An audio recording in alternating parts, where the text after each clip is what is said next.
ప్రార్థనతో ఈ యొక్క వాక్య భాగాన్ని చెప్పడానికి చిన్న ప్రార్థన చేసుకుందాం. పరిశుద్ధుడు పరిశుద్ధుడు పరిశుద్ధుడు తండ్రి, ఈ పరిశుద్ధమైన సామర్థ్యకు స్తోత్రం.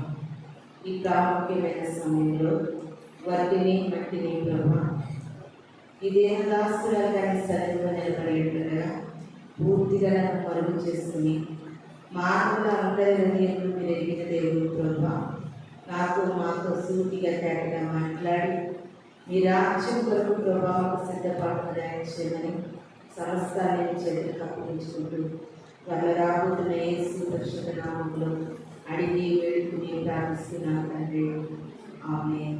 ఈ చక్కటి సమయం ఇచ్చినటువంటి దేవాదేవికి వందనాలు. కుడి వచ్చిన మీ అందరికీ కూడా వందనాలు తెలియజేస్తున్నా. వాక్య భాగాన్ని చదువుకున్నాము.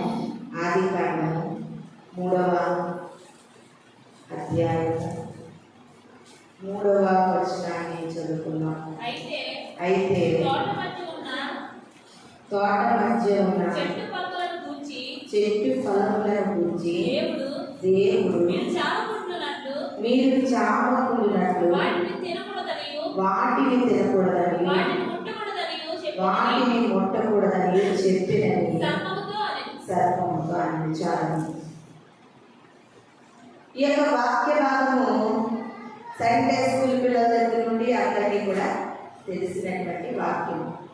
అయితే ఈ దినాన ప్రభు ఈ వాక్యం గుండా మనతో ఒక నూతనమైనటువంటి వర్తమానాన్ని మనకి తెలియజేయబోతున్నారు. యేసుక్రీస్తు ప్రభు వారు సర్వ సృష్టిని కలుగు చేసి ఆ తర్వాత నేల నుండి మట్టిని తీసి నరుడిగా చేసి నరుడికి దేవాది దేవుని యొక్క జీవవాయువు ఊదగా నరుడు జీవాత్మాయుడని అందరికీ తెలుసు. ఆ తర్వాత నరుడు ఒంటరిగా ఉండటం మంచిది కాదని నరుని ప్రకటెంపల నుండి ఎముకలు తీసి బొమ్మగా చేసి మరలా ఆ యొక్క బొమ్మకి ఊపిరిని ఊది స్త్రీగా నిర్మించి, ఇవన్నీ కూడా మనకు తెలుసు. వీళ్ళిద్దరినీ కూడా దేవుడు నిర్మించిన తర్వాత వీరికి ఒక కొన్ని మాటలు, కొన్ని ఆజ్ఞలనే చెప్పాలి, కొన్ని నిబంధనలు చెప్పాలి. ఏదేదో తోటలో అన్ని కూడా దేవుడు వారికి సమృద్ధిగా చెట్లు, ఫలాలు, జంతువులు, వృక్షాలు అన్నిటినీ నిర్మించిన తరువాత ఏదేదో తోటలో దేవుడు అవ్వని ఆదాముని కూడా పిలిచి ఒక మాట సెలవించారు. ఏమని సెలవించారు?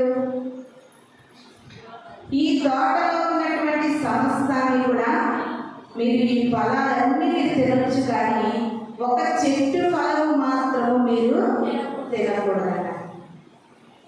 ఈ వాక్యము ధ్యానిస్తూ ఉండగా పరిశుద్ధాత్మ ప్రేరేపణ కొద్ది దేవుడు మాట్లాడుతున్న మాట ఏంటంటే, నాకు వాక్యం ధ్యానిస్తూ ఉండగా నాకు ఒక అనుమానంగా, ఒక డౌట్గా అనిపించింది. ఏంటంటే, ఏదేదో తోటంతా ఎన్నో చెట్లు, తినకూడనటువంటి చెట్టు ఎక్కడ ఉండాలి? కార్నర్లో ఉండాలి, చివర ఉండాలి, ఏదో మూల ఉండాలి.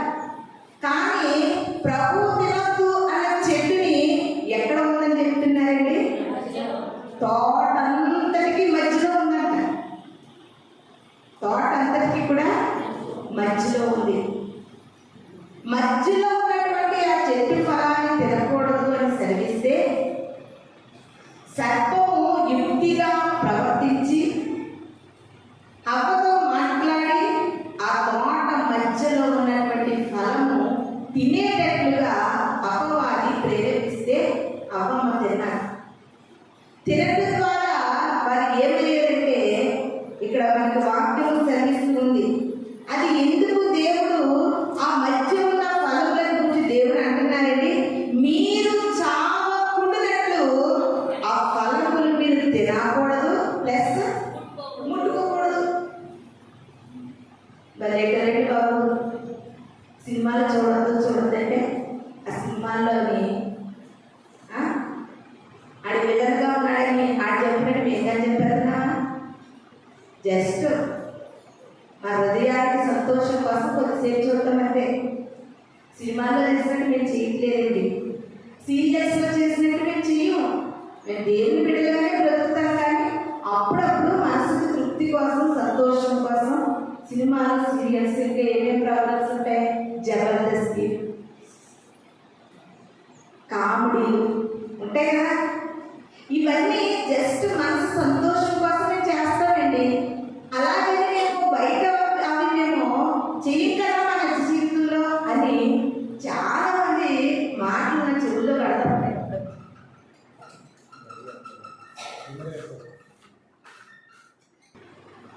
హల్లెలూయా, హల్లెలూయా. అయితే మనం అందరం ఏం చేస్తామంటే ఇలాంటి మాటలు మాట్లాడతాం. చాలా మంది మాటలు నేను వింటూ ఉంటాను. ఒకసారి జస్ట్ మనసు కొంచెం సమాధానం కొరకు, సంతోషం కొరకు మేము చూస్తాం. అవన్నీ మేము చేయము, అవన్నీ మేము పాటించమంటారు. అయితే ఇక్కడ దేవుని చెప్పిన మాటని సర్పంతో అమ్మమ్మ గారు మాట్లాడుతున్నారు. ఏమైనా మాట్లాడుతున్నారు తెలుసా?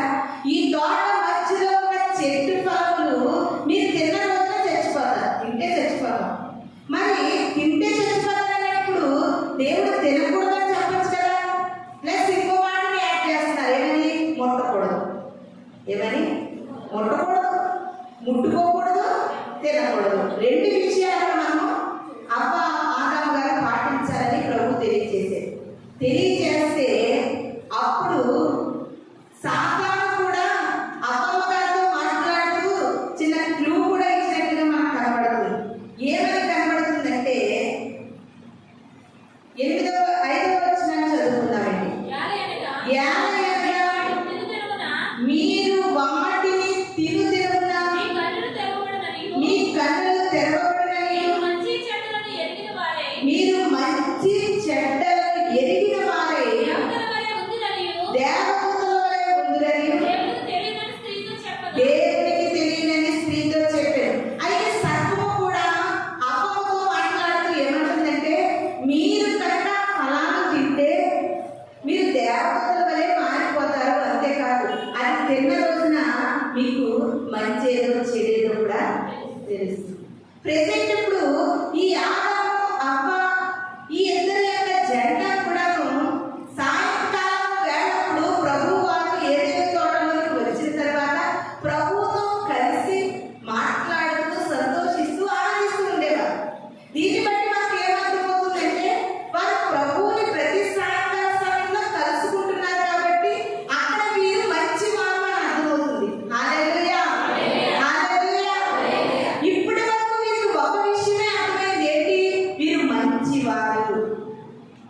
ఇప్పుడు సాతాను వచ్చి వీరికి కొన్ని విషయాలు పరిచయం చేస్తుంది. ఏం పరిచయం చేస్తుంది? మంచివారిగా ఉన్న వారిని చెడ్డను కూడా పరిచయం చేస్తుంది. అవునా? మీరు ఈ ఫలము తిన్న రోజున మంచి చెడ్డలు కూడా మీకు తెలుస్తాయి. ఎంత గొప్ప మాట దేవుడు. నిజంగా పరిశుద్ధాత్మ దేవుడితో మీరు ప్రతి సాయంకాలం కలిసి ఉంటున్నారంటే అప్పటి వరకు కూడా వీరిలో ఎటువంటి కల్మషము కానీ ఎలాంటి భయంకరమైనటువంటి పరిస్థితులు కానీ వీరి హృదయంలో లేదు. ఒక మాటతో చెప్పాలంటే వీరి హృదయాలు తేటగా ఉన్నాయి, పరిశుద్ధంగా ఉన్నాయి, పవిత్రంగా ఉన్నాయి. కలిపినే ప్రభుతో మాట్లాడగలుగుతున్నారు, ప్రభు కలుసుకోగలుగుతున్నారు. మంచివారిగా ఉన్నటువంటి వీరి జీవితాల్లోనికి సర్పము కుయుక్తిగా ప్రవర్తించి చెడ్డదానిని కూడా వీరికి అంటించింది. ప్రియమైన దేవుని సంగమా, కాబట్టి ఈ దినాన్ని ఈ వాక్యము ద్వారా ఈ లోకంలో జీవిస్తున్నటువంటి మనం కూడా ఎలాంటి పరిస్థితుల్లో మనం ఉండగలుగుతున్నాము? అసలు చెట్టు తోట మధ్యలో మంచిని చెడ్డని కలిగించే చెట్టు ఉంటుండగా ఈ దినాన్ని బ్రతుకుతున్నటువంటి మన జీవితంలో, మనం బ్రతుకుతున్నటువంటి సమాజంలో, ఈ పరిసర ప్రాంతాల్లో, ఈ యొక్క లోక మాలిన్యంలో, ఈ పరిస్థితుల్లో మనము బ్రతుకుతూ ఉంటుండగా మనము ఏ పరిస్థితుల్లో ప్రభు వరకు బ్రతకగలుగుతున్నాం అనేది మనలను మనము పరీక్షించుకోవాల్సినటువంటి కొన్ని విషయాలను ఈ దినాన్ని ప్రభు మనకు తెలియజేయబోతున్నారు. ద్వితీయోపదేశకాండము 5వ అధ్యాయము 5వ వచనాన్ని మనం చదువుకుందాం.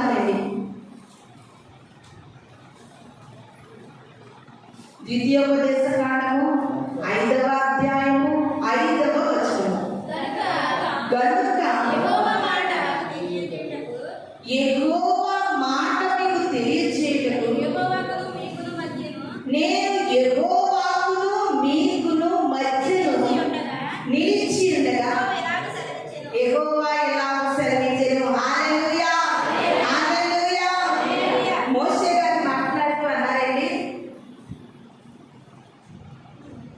యెహోవా మీకు ఏదైతే తెలియజేయడానికి ఇష్టపడుతున్నారో ఆయన మీకు తెలియజేయడానికి నేను ఎవరికి మధ్యలో ఉన్నానో తెలుసా?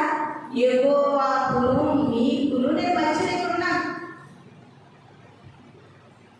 నేను మధ్యలో ఉన్నాను. ఇప్పుడు మధ్యలో ఉన్నటువంటి ఒక సేవకులు కానీ యాజకులు కానీ ఇక్కడ బోధించేవారు కానీ దేవునికి నీకును మధ్యగా ఇక్కడ నిలబడినప్పుడు వారు చెడుని బోధించగలుగుతారా, మంచిని బోధించగలుగుతారా? మంచిని బోధించగలుగుతారు. అవునండి. ఎవరు కూడా ఇక్కడ నిలబడి నువ్వు ఆ తప్పు చేయొచ్చమ్మా, నీ ఇష్టం వచ్చినట్టు ఉండొచ్చమ్మా, నువ్వు ఇలా ఉండు అలా ఉండని ఎవరు కూడా బోధించరు. ఇక్కడ నిలబడిన వ్యక్తులు ఏమని నిజముగా దేవునికి మధ్యవర్తులైన వారు మాత్రమే నేను చెప్పేది. హల్లెలూయా, హల్లెలూయా. దేవునికి మధ్యవర్తులుగా ఆయన ఏర్పరచుకున్నవారు, ఆయన ఎన్నుకున్నవారు ఇక్కడ నిలబడి చెప్పే సంగతులు మన ఆత్మలను రక్షించడానికి, ఏర్పరచబడలేని వారు నిలబడి చెప్పే సంగతులు ఆత్మను రక్షించుకోవడానికి, శరీరాన్ని కాపాడుకోవడానికి. మోషే అంటున్నారు, మీకును దేవునికి నేను మధ్యలో ఉన్నాను. యెహోవా నాకు ఏది తెలియజేస్తారో అన్నిటిని తెలియజేయడానికి నేను మధ్యవర్తిగా ఉన్నాను. హల్లెలూయా, హల్లెలూయా. తోట మధ్యలో మంచి చెడ్డలను ఇచ్చే వృక్షం ఉంది. ఈ దినాన్ని క్రైస్తవులుగా జీవిస్తున్నటువంటి మన మధ్యలో మన బ్రతుకులు మార్చుకోవడానికి, మన జీవితాలు దిద్దుకోవడానికి, ఆ పరలోక రాజ్యాన్ని మనం సమీపించాలంటే ఇక్కడ మధ్యవర్తి ఒకరు అవసరము. నాయకులు లేని చోట జనులు నశించిపోవుదురు. ఒక నాయకులు అవసరము. ప్రియమైన దేవుని సంగమా, మధ్యవర్తి నేను మీకు యెహోవా తెలియజేస్తున్న మాటలు మీకు తెలియజేసినప్పుడు మీరు ఎలాంటి స్పందన కలిగి ఉంటారు? ఎలాంటి స్పందన కలిగి ఉంటాం మనం?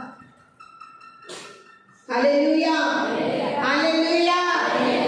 ఒక మధ్యవర్తి ఎంతైనా మనకి అవసరము. ప్రియమైన దేవుని సంగమా, ఇది నాన్న మధ్యవర్తిగా నిలబడి మనం పరలోక రాజ్యానికి సిద్ధపడాలని ఎన్నో వాక్యాలు బోధిస్తూ ఉంటే, మధ్యవర్తిగా బోధిస్తూ ఉన్నటువంటి మంచి మాటలను చెవిని పెట్టకుండా మంచి చెడులను ఇచ్చే ఫలమని ఆ చెడ్డ మాటల వైపు, చెడ్డ క్రియల వైపు నీ జీవితాన్ని కొనసాగిస్తూ ఉన్నావేమో. ఈ దినాన్ని మనం ఒక మాట ఆలోచించుకోవాలి. మనలో కూడా ప్రియమైన దేవుని సంగమా, రెండు ఆలోచనల మధ్యలో మనం బ్రతుకుతూ ఉంటాం. హల్లెలూయా, హల్లెలూయా.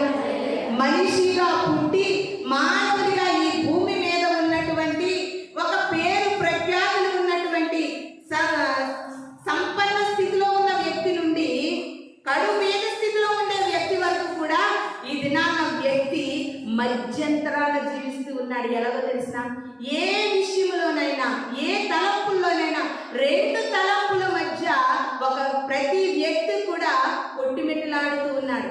ప్రతి ఒక్కరికి ఇది అనుభవమే. ఎవరికి ఇది లేదని చెప్పలేము.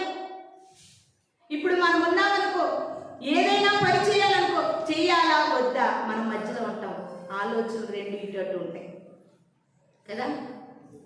ఒక క్రైస్తవురాలుగా, ఒక క్రైస్తవుడిగా జీవిస్తున్నాం.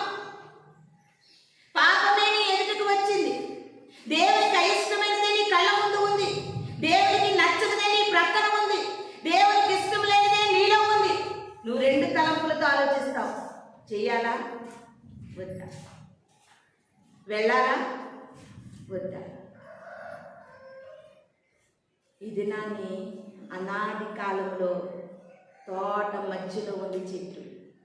ఈ దినాన్ని ప్రతి మనిషి జీవితంలో కూడా తన జీవితము ఒక మధ్యము లాంటిది, ఒక మధ్య. రెండు వైపులా ఇటు లోకము, ఇటు దేవుడు, ఇటు లోకాశలు, ఇటు దేవుని యొక్క ఆశలు. ఇలాగా ప్రతి క్రైస్తవులు కూడా సతమతమవుతూ ఉన్నారు ప్రియమైన దేవుని సంగమం. కానీ సర్పము అవ్వని ఎంత సులువుగా మోసగించిందో ఈ దినాన్ని క్రైస్తవులను కూడా అట్టి రీతిగానే అపవాది మోసగిస్తూ ఉన్నాడు. అందుకనే మోషే అంటున్నారు, యెహోవా ఏది చెబుతారో అది నేను మీకు చెప్పడానికే నేను ఇక్కడ మధ్యవర్తిగా నిలిచి ఉన్నానని మోషే సెలవిస్తూ ఉన్నారు. మొదటి రాజుల గ్రంథము 18వ అధ్యాయము 21వ వచనం. మొదటి రాజుల గ్రంథము 18వ అధ్యాయం 21వ వచనం.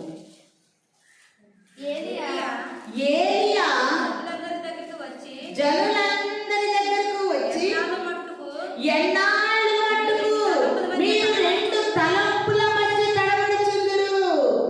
యెహోవా దేవుడైతే ఆయనను అనుసరించుడి, బయలు దేవుడైతే వారిని అనుసరించుడని ప్రకటన చేయగా. హల్లెలూయా, హల్లెలూయా. ఓ క్రైస్తవ్యమా, ఓ క్రైస్తవ జీవితమా, ఈ దినాన్ని ప్రభు నీతో మాట్లాడుతూ ఉంటుండగా నీ సమాధానం ఏంటి, నీ జవాబు ఏంటి? ఎన్నాళ్ళ మట్టుకు నువ్వు రెండు తలంపులతో బ్రతుకుతుంటావు? ఎన్నాళ్ళ మట్టుకు రెండు ఆలోచనలతో సతమతమవుతూ ఉంటావు? ఏదైనా పని ప్రారంభించాలంటే ప్రభు దగ్గర ప్రార్థన చేస్తావు, మంచి చెడ్డలను కూడా నువ్వు ఆలోచిస్తావు. ఇంకా దరిద్రం ఏంటంటే, దౌర్భాగ్యం ఏంటంటే, ముహూర్తాల కాగితం పాస్టర్ గారి దగ్గర తెచ్చుకుని అయ్యా ఈ తారీఖులు ప్రార్థనలో పెట్టండి అనే క్రైస్తవులు కూడా ఉన్నారు ప్రియమైన దేవుని సంగమా. ఎంత దౌర్భాగ్యము. ఏది అంటున్నారు, ఎంత కాలము మీరు రెండు తలంపుల మధ్యలో నిలబడిపోతారయ్యా? రెండు తలంపుల మధ్యలో జీవితాంతం కొట్టి మెట్టులాడిన తర్వాత నరకానికి జారిపోతారు. ఇప్పుడే ఒక డిసైడ్మెంట్ చేసుకోండి. మీరు ఏదో ఒకటి డిసైడ్ అవ్వండి. ప్రభువుని నమ్మితే పక్కకు వచ్చేయండి, లోకాన్ని నమ్మితే పక్కకి వెళ్ళిపోండి. కొంతమంది అన్నం తిన్నామంటే తినలేదని చెప్పరు, తిన్నానని చెప్పరు. ఇలాగ ఊపేస్తారు. క్రైస్తవ్యం కూడా అలాగే ఉంది. నీ జీవితం హెచ్చరిల్లకపోవడానికి, నీవు హెచ్చింపబడకపోవడానికి, నీవు ఆశీర్వదించబడకపోవడానికి, ఇంకా నువ్వు పరలోక రాజ్యము సమీపముగా ఉంది అని బోరలు ఊదుతూ అనేకమైన వాక్యాలను భయపరుస్తూ బోధిస్తూ ఉన్నప్పటికీ కూడా నువ్వు ఏదో ఒక డిసైడ్మెంట్లోకి రాలేకపోతున్నావు, ఏదో ఒక ఆలోచనలోకి రాలేకపోతున్నావు. ప్రభు కొరకు నేను సిద్ధపడ్డానని నువ్వు ధైర్యంగా చెప్పలేకపోతున్నావు. ఎందుకంటే నువ్వు ఇంకా రెండు తలంపుల మధ్యలో ఉన్నావు. మంచి చెడ్డలిచ్చే ఫలాన్ని తినేస్తున్నావు, మంచి చెడ్డలిచ్చే పండుగ తింటున్నావు. అందుకనే ఇటు మంచో చెప్పలేకపోతున్నావు, అటు చెడ్డో చెప్పలేకపోతున్నావు. ఇటు ప్రభు కొరకు బ్రతుకుతున్నానని ఇటు నువ్వు అనుకోలేకపోతున్నావు, లోకంలో బ్రతుకుతున్నానని అనుకోలేకపోతున్నావు. ఇటు చేయలేకపోతున్నావు, అటు చేయలేకపోతున్నావు. మధ్యలో మాత్రం నిలబడిపోయే ప్రేమైన దేవుని సంగమా. సామెత ఉంది కదా, ఆ పడవలో కన్నా ఎక్కువమ్మా, ఈ పడవలో కన్నా ఎక్కువ. ఆ రెండు పడవల మీద పోలేస్తే ఆ పడవ ఇలా పోద్ది, ఈ పడవ ఇలా పోద్ది, రెండు పడవలు పలి నదిలో పడతావు. నువ్వు రెండు తలుపుల మధ్యలో ఉంటున్నావు. రెండు తలుపుల మధ్యలో నువ్వు ఉన్నంతసేపు కూడా నువ్వు పరలోకాన్ని మాత్రము చేరుకోలేవు ప్రియమైన దేవుని సంగమా. మధ్యలో నిలబడిపోయేవు నీ జీవితాన్ని. బైబిల్ గ్రంథంలో అనేకమైన వారు ఉన్నారు. మనం నమ్ముకుంటున్నది మధ్యవర్తి అయిన దేవుడు. అందుకనే ఒక మాట ఉంది చూడండి, హెబ్రీయులకు రాసిన పత్రిక 9వ అధ్యాయము 15వ వచనము. హెబ్రీయులకు రాసిన పత్రిక 9వ అధ్యాయము 15వ వచనం. ఈ హేతువు చేత మొదటి నిబంధన కాలంలో జరిగిన అపరాధముల నుండి విమోచనము కలుగుటకై ఆయన మరణము పొందినందున పిలువబడిన వారు నిత్యమైన స్వాస్థ్యమును గురించిన వాగ్దానము పొందిన నిమిత్తమై ఆయన క్రొత్త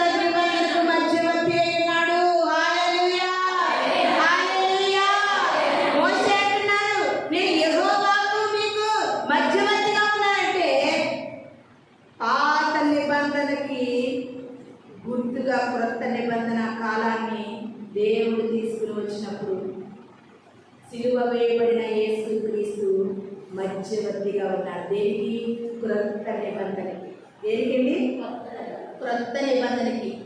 అందుకని యేసుక్రీస్తు వారు మధ్యవర్తిగా ఉన్నారు. ఆయన సిలువ ఎక్కడ వేశారు? మధ్యలో వేశారు. ఆయన మధ్యవర్తి అయినాడు. సిలువ కూడా ఇటువంటి దొంగల మధ్యలో దేవుని సిలువ వేశారు. ఆయన మనందరికీ ఒక మధ్యవర్తి. ఆ మధ్యవర్తి మూడవ దినాన్ని తిరిగి లేచి వెళ్ళిపోతూ అంటున్నారండి, నేను మీకు స్థలాన్ని సిద్ధపరచడానికి వెళుతున్నాను. నేను మీ అందరినీ కూడా స్థలము సిద్ధపరచడానికి వెళుతున్నాను. యెహోవా దేవుడు మన మీద, మనం చేస్తున్నటువంటి కార్యక్రమాల మీద, మనము జీవిస్తున్నటువంటి జీవితం మీద శిక్ష వెంటనే రావడానికి దేవుని యొక్క ఉగ్రతను మధ్యవర్తి అయిన యేసుక్రీస్తు ప్రభువు వారు ఆఫ్ చేస్తున్నారు. ప్రియమైన దేశంలో ఒక చోట ఉంటుంది, ఆయన భూమి మీద ఉన్న మనుషులందరి కొరకు నిరంతరము తండ్రి విజ్ఞాపన చేస్తున్నారంట. హల్లెలూయా, హల్లెలూయా. విజ్ఞాపన విజ్ఞాపన. ప్రభువా 3 సంవత్సరములు అయిపోయింది, కాపు లేదు, పండు లేదు, ఫలం లేదు, తీసి పాడేలా. వద్దు వద్దు, 1 సంవత్సరం, కొంతకాలం చూడు ప్రభువా. ఆ బిడ్డలు పాపములను విడిపించబడడానికి కొంచెం అవకాశం ఇవ్వు ప్రభువా, కొంచెం టైం ఇవ్వు ప్రభువా, నరకంలోకి వెళ్ళిపోకుండా కొంచెం కాలం వ్యవధి ఇవ్వు ప్రభువా అని మధ్యవర్తి అయిన యేసుక్రీస్తు ప్రభువారు తండ్రి అయిన దేవునికి విజ్ఞాపన చేస్తూ ఉన్నారు మన కోసం. ఆయన మధ్యవర్తిగా మన కొరకు విలపిస్తూ ఉన్నారు. కనుకనే కొంచెమైనా మంచితనం లేని, దేవుని యొక్క భయం లేని, భక్తి లేని నేను భూమికి బరువైపోతుందని ఇంకా ఎందుకు చేయడం తెలుసా? మధ్యవర్తి అయిన దేవుడు దేవాది దేవుని సన్నిధిలో మొర్ర పెడుతూ ఉన్నారు. ప్రతి ఒక్కరు నా వైపు చూడండి. హల్లెలూయా, హల్లెలూయా. ఈ దినాన్ని ఆయన మధ్యవర్తిగా మొర్ర పెడుతూ ఉంటుండగా ప్రియమైన దేవుని సంగమా, ఆయన ఎక్కాని కోసం మొరపెడుతూ విజ్ఞాపన చేస్తూ ఉంటుండగా, నీవే మధ్యలో ఉన్నటువంటి నీవు దేవుని వైపుగా నువ్వు రాలేకపోతున్నావు. ఎలాంటి నిర్ణయాలు తీసుకోవాలో నీకు తెలిసి పడిపోతున్నావు. ఎరిగే జారిపోతున్నావు. ప్రియమైన దేవుని సంగమా, ఇది నన్ను నువ్వు ఎక్కడ ఉన్నావో ప్రభు వైపు తిరగాలి. మధ్యలో ఉండిపోయి నా ముందు సిలువ, నా వెనుకలో కషల్, నాదే దారి, నా మనస్సులో ప్రభు, నా చుట్టూ విరోధులు, నా వారెవరు. ఎంత చక్కటి పాట. నా ముందైతే సిలువ ఉంది, సిలువ వైపు ప్రయాణం చేయాలని ఆశ ఉంది, కానీ నా వెనుకలో ఆశలు ఉన్నాయి ప్రభువా. నేనే మధ్యలో ఉండిపోయాను, నేనే మధ్యలో ఉండిపోతున్నానయ్యా. లోకాశల వైపు కాకుండా నీ వైపు మధ్యలో ఉండకూడదయ్యా. నీ వైపు కాదు, నేను మధ్యలో ఇటు 2 తలపుల మధ్యలో, పాపము లోకము మధ్య, దేవుడు లోకము మధ్య, అస్తమాను నీ యొక్క క్రైస్తవ జీవితం మధ్యలోనే సాగిపోతూ ఉంది. ప్రియమైన దేవుని సంగమా, అందుకే అపోస్తలుడైన పౌలు గారు అంటున్నారు, కొరింథీయులకు రాసినటువంటి పత్రికలో అపోస్తలుడైన పౌలు గారు మాట్లాడుతూ ఉన్నారు. 2 కొరింథీయులకు రాసినటువంటి పత్రిక 6వ అధ్యాయము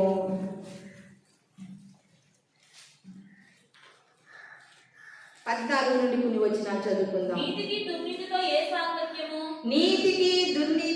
ఏది సాంగత్యము? వెలుగులతో చీకటికి ఏది సంబంధము? ఏది పొత్తు? క్రీస్తునకు బెలియాలతో ఏది సంబంధము? అవిశ్వాసికి విశ్వాసికి పాలెక్కడిది? దేవుని ఆలయములకు విగ్రహములకు పొందిక ఏది? మనము జీవము గల దేవుని ఆలయమై ఉన్నాము కనుక అందుకు దేవుడు ఇలా సెలవిస్తూ ఉన్నాడు, నేను వారిలో నివసించి సంచరించును, నేను వారి దేవుడిని ఇందును, వారి నాకు ప్రజలైదురు, కావున వారి మధ్య నుండి బయలుపెడలి ప్రత్యేకంగా ఉండండి. హల్లెలూయా, హల్లెలూయా. అపోస్తలుడైన పౌలు గారు కొరింథీయులకు రాసిన పత్రికలో అంటున్నారు, మీరు అవిశ్వాసులతో జోడిగా ఉండకండి. మీకు వారికి కుదరదు, పొత్తు కుదరదు. వెలుగు సంబంధులుగా ఉండవలసిన మీరు చీకటిని కూడా సంబంధిగా ఉంటున్నారు. అంటే క్రైస్తవులుగా జీవిస్తున్న మానవులు రెండింటికి సంబంధులుగా బ్రతుకుతున్నారు. క్రైస్తవులు దేవునికి సంబంధులుగా బ్రతకవలసిన వారు లోకంతో కూడా సంబంధాన్ని కలుపుకుంటున్నారు. క్రైస్తవులు పరలోక సంబంధులుగా బ్రతకవలసిన వారు భూలోక సంబంధాన్ని కూడా అంటుపెట్టుకుంటున్నారు. ఇలా రెండింటి మధ్యలో మీరు ఎలా ఉన్నప్పటికీ కూడా మీరు పరలోక రాజ్యం చేరలేదు. మనము జీవము గల దేవుని నమ్ముకుని ఉన్నాం కనుక మీరు వారి మధ్యలో జీవించినప్పుడు ప్రత్యేకంగా ఉండండి. హల్లెలూయా. ప్రతి ఒక్కరు హల్లెలూయా హల్లెలూయా. మీకు చేతులు లేవా హల్లెలూయా చెప్పడానికి? హల్లెలూయా. మనము ఈ యొక్క అవిశ్వాసుల మధ్య, చీకటి సంబంధుల మధ్య, లోకము మధ్య, లోక ఆశల మధ్య జీవిస్తున్న మనము ప్రత్యేకముగా ఉండాలి. మనము ప్రత్యేకముగా ఉండాలి ప్రియమైన దేవుని సంగమా. అయ్యా అలాగంటే అలాగండి. లోకము, మనుషులు, బంధువులు, సంబంధులు నేను దేవుల్లో ఉన్నానని ప్రత్యేకంగా పోవడానికి ఎక్కడ కుదురుతానండి అని మనం అనుకోవచ్చు. నువ్వు అలా అనుకుంటే ప్రియమైన దేవుని సంగమా దేవుని వరకు నువ్వు బ్రతకలేవు. నువ్వు ప్రత్యేకముగా ఉండాలి. ఇవన్నిటి మధ్యలో నువ్వు తడబడుతూ ఉన్నావు. నువ్వు ప్రత్యేకముగా ఉండాలి. ప్రత్యేకమైన దానను నా యేసులో ప్రత్యేకమైన దానను అనే పాట ఉంటుంది. లోకమంతటిలో ఒక ఫంక్షన్కి వెళ్ళేవా నువ్వు ఒక ప్రత్యేకముగా ఉండాలి. ఏదైనా కథా కార్యక్రమానికి నువ్వు వెళ్ళేవా, బంధువుల దగ్గరికి వెళ్ళేవా, ఎక్కడికి వెళ్ళినా నువ్వు ఒక ప్రత్యేకముగా ఉండాలి. లోకమంతా కలిసిపోయేటట్లుగా ఆ డ్యాన్సులతో కలిసిపోవడం, పాటలతో కలిసిపోవడం, గెంతులతో కలిసిపోవడం. నీలో ప్రత్యేకత ఏంటి? నీలో ప్రత్యేకత లేనంతసేపు నువ్వు ప్రభువుని చేరలేవు. ఆలోచించండి. ఇంకా మధ్యలోనే నీ జీవితం కొనసాగుతూ ఉంది. అటు లోకము, ఇటు దేవుడు. అపోస్తులైన వారు లోకంలో నుండి ప్రత్యేకించబడ్డారు. ప్రభు వరకు బ్రతికిన వారు కొందరు లోకంలోని ప్రత్యేకంగా వచ్చేసారు.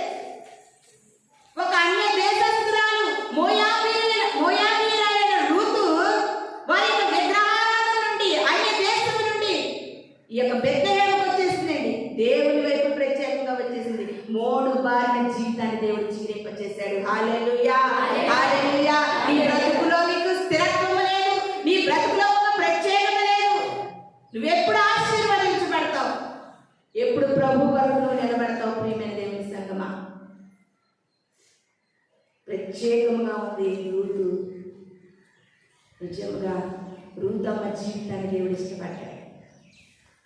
ఒక అన్యుల కుటుంబంలో ఉన్న బిడ్డ నా కొరకు ప్రత్యేకించుకుందని ఆ యొక్క దేశంలో, ఆ ఊరిలోనే గొప్ప ఆస్తిపరుడైన బోయాజుకు భార్యగా మిగిలిపోయింది.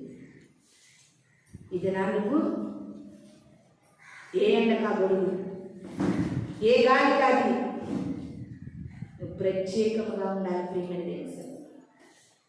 చాలామంది ఇది నాన్ని మీ హృదయాలలో ఆలోచన చేసుకోండి. నీలో ప్రత్యేకత ఉందా? నేను ప్రభు కొరకు బ్రతికిన దాననే ప్రత్యేకత ఉందా? నేను ప్రభు కొరకు జీవిస్తున్నాననే ప్రత్యేకత ఉందా? బ్రతికితే ప్రభు కొరకు అనే ప్రత్యేకత ఉందా? లేదు లేదు, ఎవరిలోనూ లేదు ప్రియమైన దేవుని సంగమా. రెండు ఆలోచనల మధ్యలో తడబడిపోతున్నాం. చర్చికి వచ్చినప్పుడు చర్చిలో ఒక ప్రత్యేకత, ఇంటికి వెళ్ళిపోయినప్పుడు అక్కడ, నలుగురిలోకి వెళ్ళినప్పుడు ఇంకొకలా. నువ్వు ఆ రీతిగా ఉండకూడదని ఇది నా మీ ప్రభు వాక్యం మనకు సెలవిస్తూ ఉంది. హెస్కేలు గ్రంథము 20వ అధ్యాయము 20వ వచనాన్ని మనము చదువుకుందామండి. హెస్కేలు గ్రంథము 20వ అధ్యాయము. నేను మీ దేవుడైన యెహోవానని మీరు తెలుసుకున్నట్లు ఆ నా విశ్రాంతి దినములు నాకును మీకును మధ్య సూచనగా ఉండును. హల్లెలూయా హల్లెలూయా. చాలా మందికి విశ్రాంతి దినం అంటే అర్థం తెలియదు. మన ఖాళీ అయినప్పుడు గుడికి వెళ్ళాలనుకుంటున్నారు, మనకు కుదిరినప్పుడు చర్చికి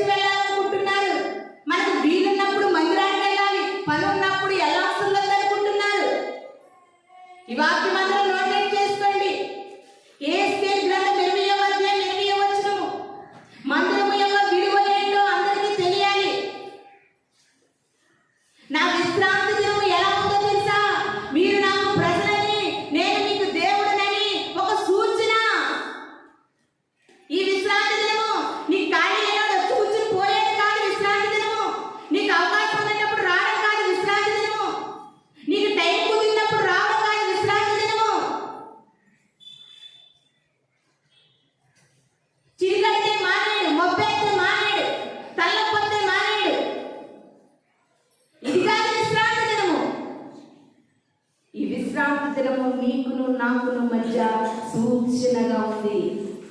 మీరు నా ప్రజలని ఒక గుర్తు, ఒక సూచన. విశ్రాంతి దినాన్ని ఎంతమంది ఎంత తేలికపాటిగా చేస్తున్నారు ప్రియమైన దేవుని సన్నిధిలో. విశ్రాంతి దినాన్ని చాలా ఒళ్ళు దగ్గర పెట్టుకుని మనం ఆచరించాలి.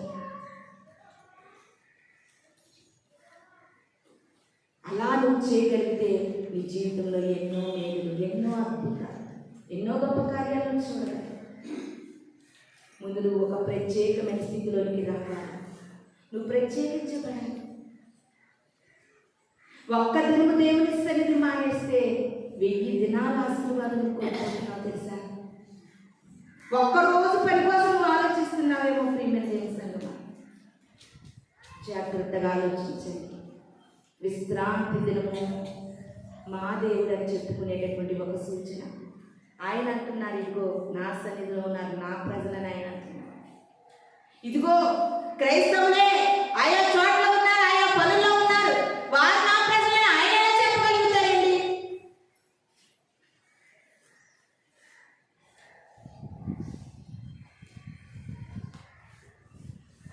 నిజంగా ఒక నిబంధన చేసుకోండి. మరణము తప్ప దేవుని సన్నిధికి నన్ను ఏది విడదీయకూడదని అనుకోండి. దేవుని సన్నిధిని అశ్రద్ధ చేయకండి. దేవుని సన్నిధి మీరు ఎక్కడున్నా, ఏ స్థలంలో ఉన్నా, ఏ ఊర్లో ఉన్నా, ఏ ప్రాంతంలో ఉన్నా దేవుని సన్నిధిని అసలు నిర్లక్ష్యం చేయొద్దు ప్రియమైన దేవుని సంగమా.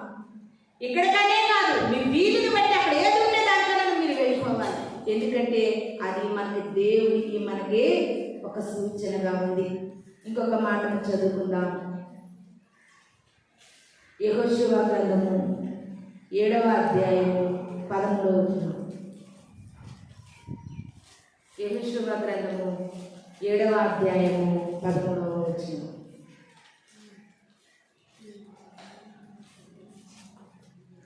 నీవు లేచి జనులను పరిశుద్ధపరిచి వారితో ఎలా చెప్పు, రేపటికి మిమ్మల్ని మీరు పరిశుద్ధపరచుకొనుడి. రేపటికి మిమ్మును మీరు పరిశుద్ధపరచుకొనుడి. ఇశ్రాయేలీయుల దేవుడైన యెహోవా సెలవిచ్చినదేమనగా, ఇశ్రాయేలీయులారా మీ మధ్య శాపగ్రస్తమైన ఒకటి కలదు. మీరు దానిని మీ మధ్య ఉండకుండా నిర్మూలన చేయ వరకు మీ శత్రువుల ఎదుట మీరు నిలవలేరు. హల్లెలూయా, హల్లెలూయా. యెహోషువ భక్తులతో దేవుడు సెలవిస్తూ మాట్లాడుతున్నారండి. ఇశ్రాయేలీయులారా, మీ మధ్యలో ఒకటి శాపగ్రస్తమైనది కనబడుతూ ఉంది. ఆ శాపగ్రస్తమైనది నువ్వు తీసేంత వరకు, ఆ శాపగ్రస్తమైనది నువ్వు నిర్మూలన చేసేంత వరకు కూడా నీ శత్రువుల ఎదుట నువ్వు నిలబడలేవు. హల్లెలూయా, హల్లెలూయా. దావీదు గారి కీర్తన మనం చూసుకుంటే దావీదు అంటున్నారండి, నా శత్రువుల ముందు నన్ను సిగ్గుపరచకు ప్రభువా అంటున్నారు. నా శత్రువుల ముందు నాకు అవమానం కలిగించకు, ఏల దేవుడు ఇలాంటి దేవుడా అనే మాట నాకు రానివ్వు అంటున్నారు. మరి ఆ మాట నీకు కూడా రాకుండా ఉండాలంటే నీలో శాపగ్రస్తమైన ఒకటి ప్రభువు కనబడుతుంది, అది నువ్వు తీసేయాలి. నీ మధ్యలో ఏముందంటే శాపగ్రస్తమైనది మీ మధ్యలో ఉంది. ఏంటి ప్రభువా? ప్రార్థన చేస్తున్నావు, యుద్ధానికి వెళ్ళు, నేను విజయాన్ని ఇస్తానంటున్నావు. ప్రార్థన చేస్తున్నావు, యుద్ధానికి వెళుతున్నావు, అపజయం. యుద్ధానికి వెళుతున్నావు, ఓడిపోతున్నావు. ప్రార్థన చేస్తున్నావు, ఓడిపోతున్నావు. నువ్వు వెళ్ళమంటున్నావు, మేము ఓడిపోతున్నావు. నువ్వు ప్రార్థన చేయమంటున్నావు, మేము చేస్తున్నావు. నువ్వు ప్రార్థించండి అంటున్నావు, మా స్థితిగతులు మారుస్తానంటున్నావు, మారట్లేదు. అడిగితే ఇస్తానంటున్నావు, మాకు దొరకట్లేదు. వెతికితే దొరుకుతుంది అంటున్నావు, మాకు దొరకట్లేదు. మేము ఏం చేయాలి ప్రభువా? ప్రార్థన చేయమన్నావు, చేస్తున్నావు, మేము ఎందుకు పొందుకోవట్లేదు అని యెహోషువ గారు ప్రార్థన చేస్తుంటే, ప్రార్థన చేసినంత మాత్రం పొందుకోరమ్మా. మీలో శాపగ్రస్తమైనది ఒకటి ఉంది. నువ్వు ముందు ఆ శాపగ్రస్తమైనది తొలగిస్తే దేవుని ఎడల గొప్ప విజయాన్ని పొందుకుంటావు. నీ ప్రార్థనకి నువ్వు గొప్ప కార్యాలు చూస్తావు. నువ్వు ఏదైతే అడుగుతున్నావో అద్భుతాలు చూస్తావు, ఆశ్చర్యాలు చూస్తావు, మేలు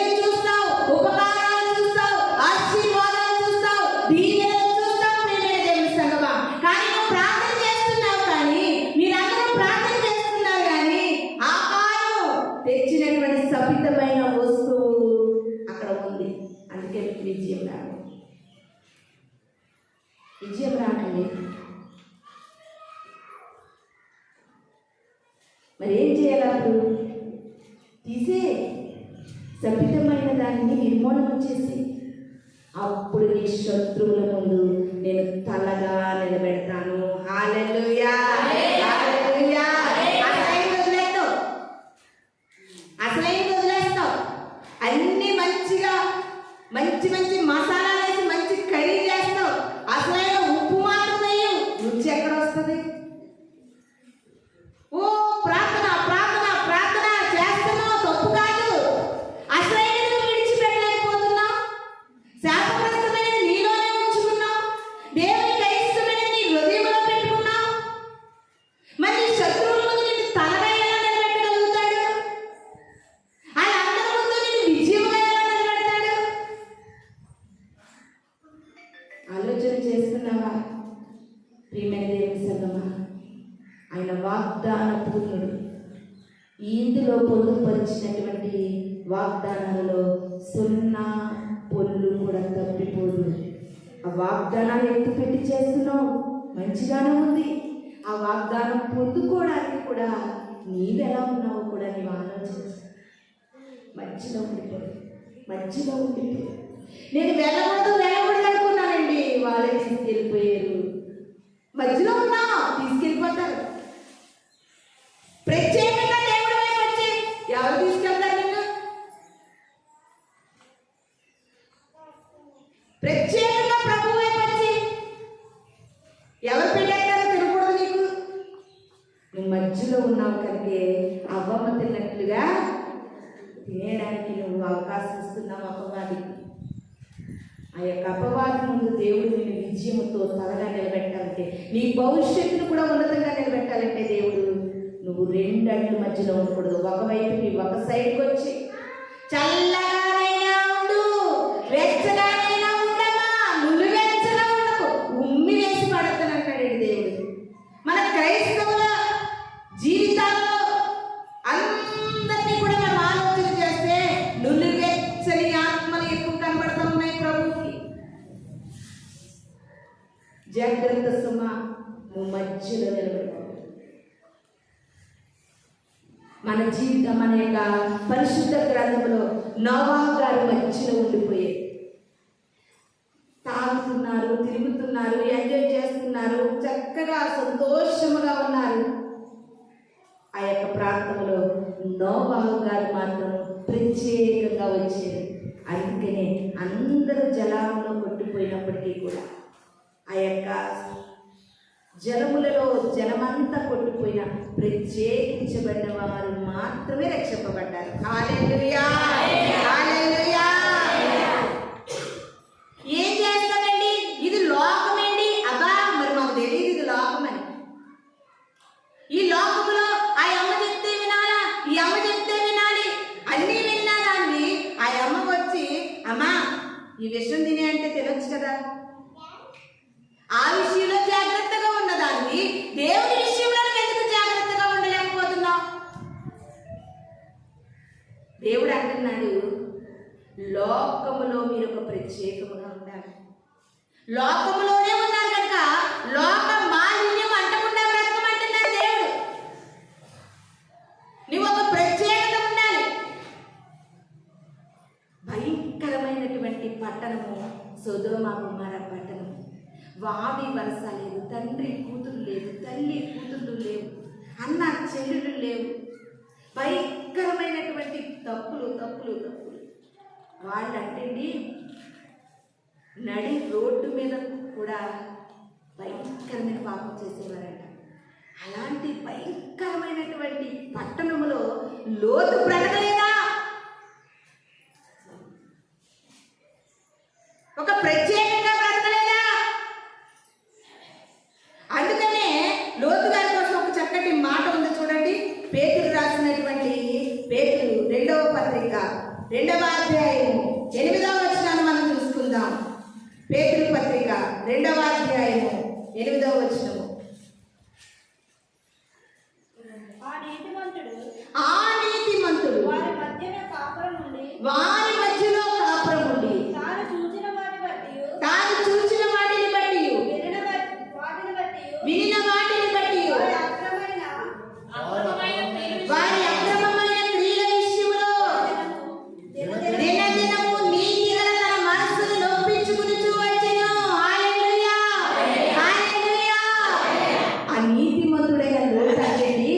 వారు చేస్తున్న పాపిష్టి పనులను చూసి, వారు చేస్తున్నటువంటి దుష్ట కార్యాలను చూసి తనను తన కుటుంబంగా ప్రత్యేకంగా ఉంచుకుని వారిని బట్టి దినదినము తన మనస్సులో నొచ్చుకుంటూ ఉన్నాడంటే ఎంత చక్కటి మాట ప్రేమ దేవుని సంగమా. ఈ మాట ఈ దినాన్ని నువ్వు కూడా మనసులో పెట్టుకో. నువ్వు ఎలాంటి వారి మధ్యలో ఉన్నా నీ విశ్వాస్యతను నువ్వు కాపాడుకో, నీ భక్తిని నువ్వు కాపాడుకో, దేవుని కొరకు ఒక ప్రత్యేకతను నువ్వు కాపాడుకో.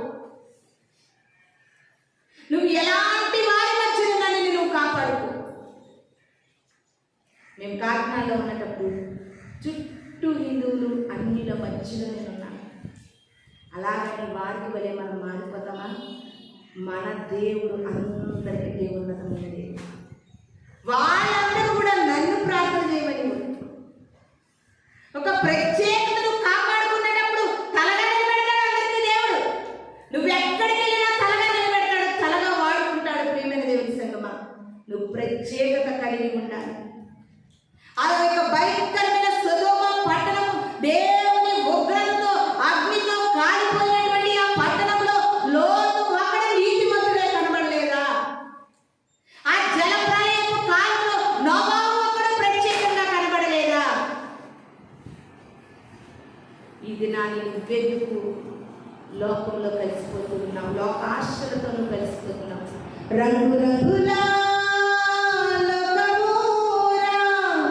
చూస్తూ చూస్తూ వెళ్ళమకురా. ఇది రంగుల ప్రపంచము. ఈ ప్రపంచంలో నువ్వు రంగు రంగుల్లో కలిసిపోకు. నల్ల రంగులో ఉన్నా నల్ల రంగులో కలిసిపోతున్నావు. రెడ్ కలర్లో ఉన్నా రెడ్ కలర్లో పోతున్నావు. దేవుని కొరకు వైట్గా ఒక ప్రత్యేకంగా వైట్ వస్త్రాలు వేసేసుకోవడమే ప్రత్యేకత కాదు, మీ మనస్సును తెల్లగా ఉంచుకోవడం ఒక ప్రత్యేకత. ఇది నాకు మధ్యలో ఉండిపోయిన నీవు ఒక నిర్ణయానికి రావాలనే ప్రభు మనకి గొప్ప వర్తమానాన్ని తెలియజేస్తున్నాడు. యోవేలు గ్రంథము 2వ అధ్యాయము 17వ వచనం. యోవేలు గ్రంథము 2వ అధ్యాయము 17వ వచనం. యెహోవాకు పరిచర్య చేయు యాజకులు యెహోవాకు పరిచర్య చేయు యాజకులు మందసములకు మండపములకు బలిపీఠములకు మధ్య నిలువబడి కన్నీరు విడిచుచు యెహోవా నీ జనుల ఎడల జాలి చేసుకుని అన్యజనులు వారి మధ్య ప్రభుత్వం చేయనట్లు వారిని అవమానించకుండా అప్పగింపకు. లేని ఎడల అన్యజనులు వారి దేవుడు ఏమాయనందురు కదా అని వేడుకొనవలెను. హల్లెలూయా, హల్లెలూయా. లాస్ట్గా ఈ మాట చూసుకుని మనం తీసుకోబోతున్నాం. యోవేలు గ్రంథంలో యోవేలు ప్రవక్త గారు ఒక మాట సెలవిస్తూ ఉన్నారు. యెహోవా పరిచర్య చేయు యాజకులు మంటపమునకు బలిపీఠమునకు మధ్యలో నిలబడి కన్నీరు కార్చాలంటే. హల్లెలూయా, హల్లెలూయా, హల్లెలూయా. ఇక్కడ నిలబడినటువంటి యాజకులు సేవకులు మంటపమునకు బలిపీఠమునకు మధ్యలో నిలబడిన వారు కన్నీరు కార్చి ప్రార్థన చేయాలి. యెహోవా దేవా, మందిరానికి వస్తున్న వారే కానీ ప్రత్యేకించబడని వారు రేపటి దినాన వారికి ఏమైనా అయితే, వారి కుటుంబాలకి ఏమైనా అయితే, వారి బిడ్డలకి ఏమైనా అయితే అన్ని జనులు మాట్లాడుతున్నారు. వారు క్రైస్తవులు కదా, వారికి ఎందుకైందంటారు. వారికి అవ్వకూడదని యాజకులు కన్నీరు కార్చి ప్రార్థన చేయాలి. బైబిల్ పట్టుకుని దేవుని మందిరంలో నిలబడి నేను మాట్లాడుతూ ఉన్నాను. అలాంటి కన్నీరు కోకులలుగా కాస్తున్నాను. దేవుని నామానికి అవమానం రాకూడదని తన ప్రజలైన వారి కొరకు ఒక యాజకత్వముగా ఒక సేవకురాలిగా ఇక్కడ నిలబడిన నేను ఎంతో కన్నీరు కార్చి నశించిపోతున్న ఆత్మల కొరకు ప్రార్థన చేస్తున్నాను. దేవుని సంగమా, ఎంతమంది యాజకులు కన్నీరు కార్చేవారి నాకు ఉన్నారు. ప్రభువా, వారికి నరకం అంటే అర్థం కావట్లేదు, పరలోకం అంటే అర్థం కావట్లేదు. వారికి పరలోకం అర్థమయ్యేటట్లుగా, ఆత్మలో వారు స్థిరపడేటట్లుగా, అయా నీ సన్నిధికి వస్తున్న వారు పాపముల నుండి విడిపించబడేటట్లుగాని దేవుని పాదాలు ఎన్నో రీతిగా తడుపుతూ నాకు నీరు పెడుతున్నాను, విత్తనము వేస్తున్నాను, మొక్క కంపల్సరీ రాక తప్పదు, పంట కోయక తప్పదనే ఒక నిరీక్షణతోనే ఈ సేవ కొనసాగిస్తున్నానని చెప్పడంలో ఏ మాత్రము నేను సందేశించట్లేదు. ఎందుకంటే నరకానికి జారిపోవడం అనేది అంత సులువైనటువంటి విషయం కాదు. దేవుడు తెలుసుకోవాలి. అందమైన రాజ్యంలో ఉండాలి, ఆ బంగారు వీధులలో ఉండాలి, ఆ పరలోక పట్టణంలోనే ఉండాలి. ఇక్కడ ఎన్నో యాత్రలతో సమస్యలతో సగమై నలిగిపోతున్న నీవు అక్కడ సంతోషంగా ఉండాలని ఒక ఆశ కలిగి సేవకులు నీ కొరకు ఎంత ప్రార్థన చేయాలి. యోగేలు ప్రభుత్వ అదే ప్రార్థన అండి, అదే కన్నీరు కాలుస్తున్నాడు. అయ్యా నా ప్రజల ఎడల కొంచెం జాలి చేసుకో, కొంచెం నువ్వు జాలి చూపిస్తే చాలు, నువ్వు కనికరం చూపిస్తే చాలు. ఆ బిడ్డలు కూడా దుఃఖాలు మన ఆరోగ్యాల కోసం, వారి క్షేమం కొరకు, వారి యొక్క పరిస్థితుల కొరకు, నీ యోగ క్షేమాల కొరకు ప్రార్థించే వారు ఎవరైనా ఉన్నారంటే అది నిజ సేవకులు మాత్రమే. ఇది మాత్రము ఎప్పటికీ కూడా సంఘం గుర్తు పెట్టుకోవలసినటువంటి అవసరత అంటే ఎందుకంటే దేవుడు మధ్యవర్తులుగా ఇక్కడ నియమించి ఈ బలిపీఠానికి మంటపానికి మధ్యగా ఇక్కడ మమ్మల్ని నియమించినట్లుగా లెక్క ఆయనకి మేము అప్పచెప్తాం. కాబట్టి ప్రతి ఒక్కరు కూడా దేవుని విషయంలో మధ్యలో మాత్రం ఉండిపోవడము ఆయనకి ఇష్టం లేదు. మధ్యలో ఉండిపోకు, వచ్చే దేవుని వైపు పూర్తిగా ప్రత్యేకం చేసుకో. నేను దేవుని వరకు ప్రత్యేకించబడుతున్నాను, ప్రత్యేకించుకోపోయిన దేవుని సంగమా. ఏమో దేవుని రాక బహు సమీపముగా ఉంది, ఇదే మిక్కిలి అనుకూలమైన సమయం కావచ్చు. ఇది నాకు ప్రత్యేకించబడితే, ఇది నా ప్రభు వైపు నువ్వు ఒక వైపుకు రాగలిగితే తప్పనిసరిగా నువ్వు ఆయన రాజ్యమునకు చేరగలుగుతావు. ఆ కాలాన్ని యవనస్తులు బోల్డ్ మంది ఉన్నారు. అపోస్తలుల కాలంలో స్టెఫెన్ గారి వయసు ఎంతో తెలుసా? యవనస్తులలో చూడండి, స్టెఫెన్కి వయసు ఎంతో తెలుసా? ఇంచుమించుగా 16-18 సంవత్సరాల మధ్యలో దేవుని ప్రకటిస్తూ జీవితాన్ని సమర్పించుకుంటే రాళ్ళు పుట్టి చెప్పేసారు. యవనస్తులు ముందుకు వచ్చేసారు. ఇది నాకు యవన బిడ్డలు ఎవరైనా దేవుని కొరకు ముందుకు రాగలుగుతున్నారా? ఆయన కొరకు మీరు ప్రత్యేకించుకోగలుగుతున్నారా? వారి కొరకు మీరు ఒక దేవుని కొరకు ఈ యొక్క లోకంలో నుండి దేవునిలోనికి మీరు ప్రత్యేకించబడి రాగలుగుతున్నారా? స్టెఫెన్ గారు రాగలిగారు, తిమోతి గారు రాగలిగారు. ఇలా చూసుకుంటూ పోతే అనేకమైన వారు వారి కొరకు దేవుని కొరకు తమ ప్రాణాలను కూడా మొన్నటి మన చనిపోయినటువంటి చార్లీ కిక్ అనేటటువంటి ఆయనకి ఎంత వయసు అనుకున్నారు? 31 సంవత్సరాలు. అందమైన భార్య, చక్కటి బిడ్డలు, సంతోషంగా జీవించు వేళల్లో ప్రభు కొరకు తన ప్రాణాలను వారు